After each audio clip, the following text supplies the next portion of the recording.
today, masks are no longer required on U.S. domestic flights. Masks come off at DIA. I don't have no mask. I'm not wearing a mask at all. The airport is no longer requiring face coverings, but while you may want to pack a mask anyway. Cars lining the route to Eldorado Canyon and leaving neighbors frustrated. More than 100 cars collectively on both sides of the street. Why they're worried so many parked vehicles could lead to trouble. Plus, a traffic stop, a shooting, and one of the largest settlements of its kind in state history.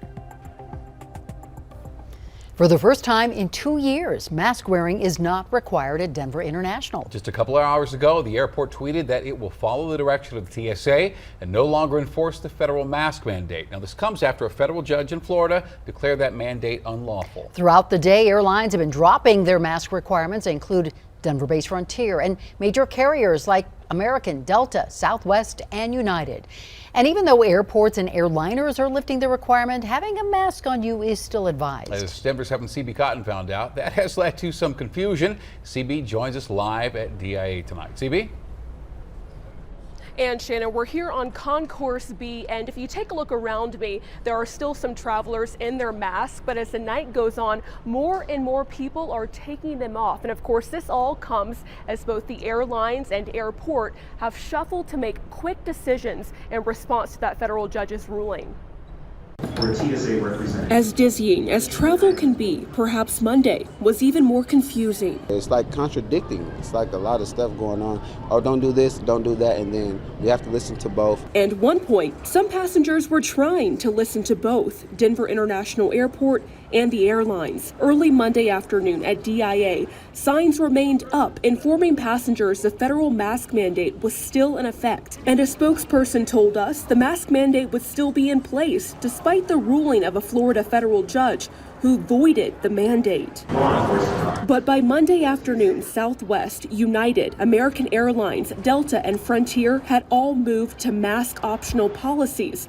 Passengers hearing the news from airline crews. Eventually, the captain of our flight, we were still out waiting. He came out and made the announcement that United had just announced that there would be no more masks. Fast forward the clock a few more hours to the evening, and DIA followed suit, writing on Twitter to Denver 7, "We are following the direction of TSA, who was no longer enforcing the mask mandate," adding that it would take some time to remove the signage. I was kind of curious if we were going to get off the airplane here and be told to put our masks back on, if it wasn't universal or not, but it looks like there's probably more people wearing masks here than there was in Vegas. Now that masking appears to be a choice for traveling by plane in Colorado, some people are praising the move and others saying they disagree. I'm not wearing a mask at all. If you want to play that game, go ahead, but I'm going to keep the mask on.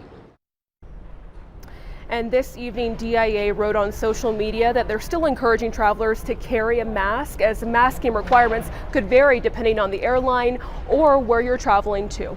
We're live in DIA tonight. I'm CB Cotton, Denver 7. All right, CB, thank you. And Denver 7 reached out to the Flight Attendants Union for their reaction to the judge's decision. In a statement, the Association of Professional Flight Attendants said, in part, as of right now, we are still working through all the changes that are required. And yes, you will still need a mask to ride with RTD, at least for now. RTD says it will keep following the mask requirement until further notice. Officials will meet tomorrow to discuss the matter. So let's take this issue 360, sharing some of your perspectives on the judge ending the mask requirement. Now, Riley is on board, writes on Facebook, "Good. Only place I was forced to wear a mask against my will." Randy, however, says some judges overreach their education and training. Let health experts do their jobs. And finally, we have William, who says it should be up to each traveler. People, he says, can decide if they want to continue to wear a mask on their own. And I encourage you to join this conversation right now on Facebook, or you can email us 360@thedenverchannel.com. In 2020, the undersheriff of Kiowa County and a deputy pulled Zach Gifford over for failing to use a turn signal. Now, in a report obtained by our partners at the Denver Post, the undersheriff tells investigators she thought Gifford was acting suspiciously. When the situation spun out of control, a result of apparent poor communication and the discovery of a baggie containing an unknown substance, Gifford made a run for it. The undersheriff and the deputy shot him in the back 3 times, then handcuffed him as he lay dying in a field. He was unarmed. He was 39 years old. And today, Kiowa County agreed to settle a lawsuit brought by Gifford's family to the tune of $9.5 million. That money will be paid out through available insurance funds. Attorneys for Gifford's parents say they didn't want to bankrupt the county. Attorneys also say the sheriff has agreed to implement new training and use of force policies, and our request for comment from Kiowa County went unreturned. The Colorado Bureau of Investigation is asking for help locating a missing, vulnerable adult. Chong Soon Yi was last seen Saturday morning walking along South Dexter Street. This is in the area of Jewel and Dahlia. Soon Yi suffers from a cognitive impairment and is known to use RTV for transportation. Anyone who sees her should reach out to Denver police. Call the number there on your screen. People at the state capitol had to shelter in place today for a while after gunshots were fired near Broadway and Colfax. Witnesses told our crew at the scene that a man fired at another person following some sort of argument. Denver police say at least one person showed up at the hospital with a suspected graze wound. No one's been arrested. Well, spring is here. Coloradans are getting out to explore our gorgeous landscapes and sights. Now, one of those, a very popular destination, Eldorado Canyon in Boulder County. But the crowds and the cars are causing some concern outside the park. And Contact Denver 7's Jacqueline Allen is joining us now. And Jacqueline, neighbors are worried about those crowds and the possibility of wildfires. They are. And you know, I'm going to tell you, Eldorado Canyon, it is gorgeous. Look at this. It's close. And we know Coloradans want to go there. So many that the cars line the highway all the way down to nearby Eldorado Springs. Contact Denver 7 is also hearing from neighbors there worried about what they call a fire hazard waiting to happen. Just down the road from Eldorado Canyon State Park's stunning views. This is Eldorado Springs Drive, also known as Colorado 170. Joshua Alpern says the view from his home is crowded. His photos show dozens of cars parked on both sides of the highway, people walking in the middle of it, and traffic, lots of traffic.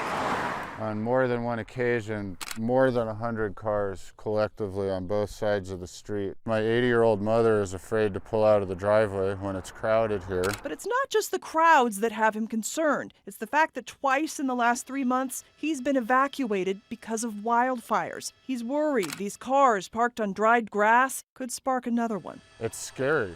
Like, I feel like I have PTSD from it. I mean, literally everybody from, you know, CDOT, the sheriffs, state representatives, the commissioners, and they all usually tell us a different story. So he reached out to Contact Denver 7, and we found out parking here has been a concern for years, involving the state, CDOT, Parks and Wildlife, Boulder County, and more. In a statement, the Boulder County Commissioner's Office tells us they have done significant work to look for solutions, starting a free shuttle service, a traffic checkpoint, and increased signs about parking. State Parks is also considering a reservation system here for park visitation. But Joshua says all that will just drive more people to the open space next to the state park and next to his home. I've actually had to put down some logs here. So for now, he's taking matters into his own hands, placing logs and no parking signs that somehow ended up on his property. Which is obviously illegal, and we can't do that. I would like for them to validate the fear that the residents are feeling here, especially with the fires, because now this isn't just a safety issue for people walking down the road. It's a safety issue of people maybe having to leave their houses if a fire starts. Now, Boulder County tells me that they have been meeting for 2 years about what they call a complex situation here. It's a popular state park, county open space, private resort, and homeowners, so competing interests. But they tell us they continue to look for solutions, and we will keep following their progress. Ann? Absolutely, we will. Thank you, Jacqueline. The Nuggets are looking to even up their NBA playoff series against the Warriors. The Nuggets are down 1-0 following their defeat Saturday, and Lionel will have an update coming up later on in sports. Temperatures take off on Tuesday, 70s and 80s, but the fire danger will also be high. Water running low. We haven't irrigated our lawn in 4 years. A new report names the Colorado as the most endangered river in the U.S. Plus, the Broncos enter the next phase in their search for a new owner.